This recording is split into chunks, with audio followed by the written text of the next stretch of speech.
What's going on, guys? Welcome back to another video of Live Rig TV. I'm glad you're here with me. I just wanted to do a really quick video and go over what I would call kind of the go-to setup. If I had to pick the least amount of tackle, if I say I only had 2 or 3 rods and I had to pick 3 things to go out on a pond with or on a lake with to try to catch fish, no matter the conditions, no matter the time of year, this is kind of the 3 things that I would take with me, and I would say is almost like a beginner's ultimate setup in a way. So I'm going to go over these 3 baits and kind of explain what each does, the purpose of each one, and how you guys can use those to catch big fish, hopefully. So the first thing I'm going to go over, everybody knows for the most part, unless you're really new to fishing, this is probably one of the most popular and widespread rigs to use, and it's going to be the Texas rig. I didn't throw a weight on it or anything like that. I've just got the hook in it.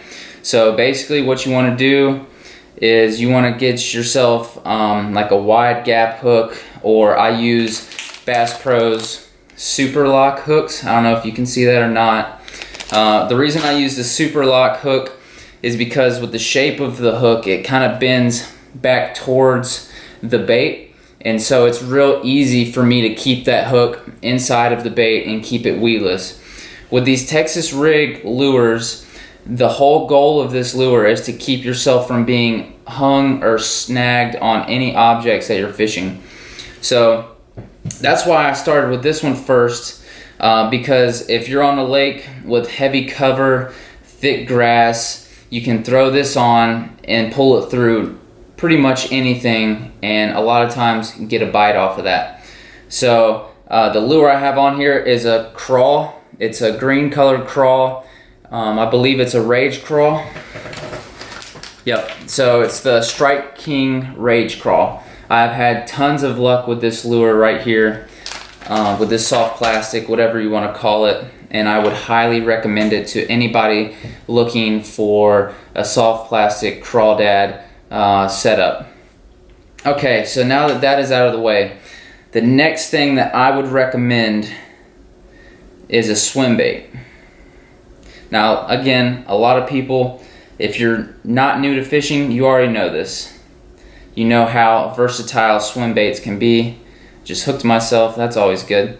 Okay, so what I have here is a Bass Pro, I believe it's a Speed Shad swim bait. It's a smaller one. This isn't rigged up properly, I just did this real fast. So what you want to do is you're going to take this swim bait, and then you're going to buy a jig head. So I have the Mustad jig heads for it. That's what I use.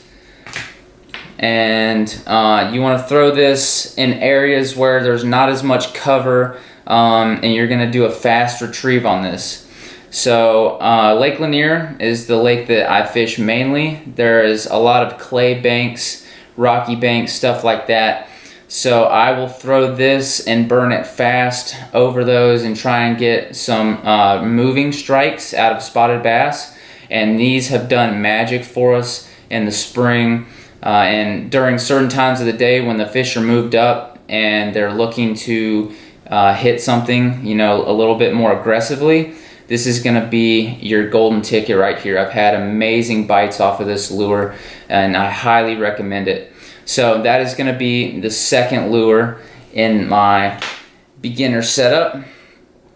And now the third and final setup that I would say is a must-have for anybody is the drop shot. Okay, so basically with a drop shot, you want to have your hook and your worm 12 to 18 inches above a weight that is hanging below it. So what this is going to do is you're sitting on the bottom, okay, and you're just bouncing this worm. The worm's kind of floating like this, and you can bounce it along, and it makes this lure look like it's suspended in the water. So it looks really enticing to bass that are sitting in deeper cover, deeper water, and that's when you want to use this. So as we get, I know now it's more, you know, late fall. We don't really have a fall. It's really short. It seems like it goes from really hot to really cold super fast. It's a short window here in Georgia. But anyways, as we're into late fall, early winter, this is a really good setup to use.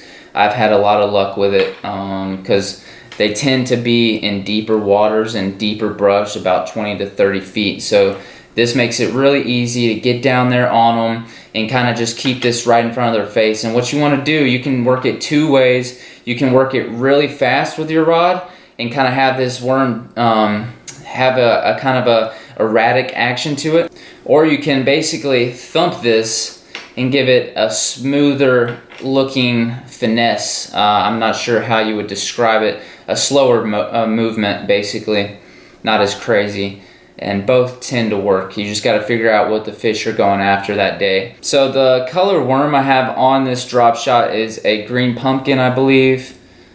I'm not 100% sure. The bag's around here somewhere. I don't have it, but anything green, darker, natural colors for the most part tend to work better. If you're in super stained or dirty water, I could recommend something brighter, maybe a brighter red, a really bright chartreuse, something like that. But for the most part, in most waters, you want to stay with a more natural, darker looking color, and that is what works best for me personally.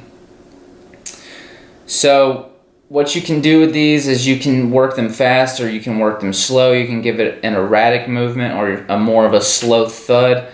It's up to you. But the important part is that you have it set up correctly to where this worm is going to look suspended in the water. So with these three lures, you basically are set up for anything that you might encounter. So you've got your Texas rig, and this is for heavy cover, heavy grass, or you can just work this along the bottom. It works great like that as well. Slow drag it across the bottom, or give it kind of, just work your pole slowly, bounce it off the bottom, and give it that type of motion. That works great. You got your swim bait. When the bass are moved up more and they're looking for shad, minnows, they're more active, this is great for a moving strike. And then finally, you have your drop shot when those bass are moving a lot slower, when they're in deeper water. This is going to make it really easy for you guys to get to them. Alright guys, so now that I've gone over these three setups, I hope that you guys can get out there and implement these and catch some really nice bass. If you have any questions or any comments about this video, please leave them below.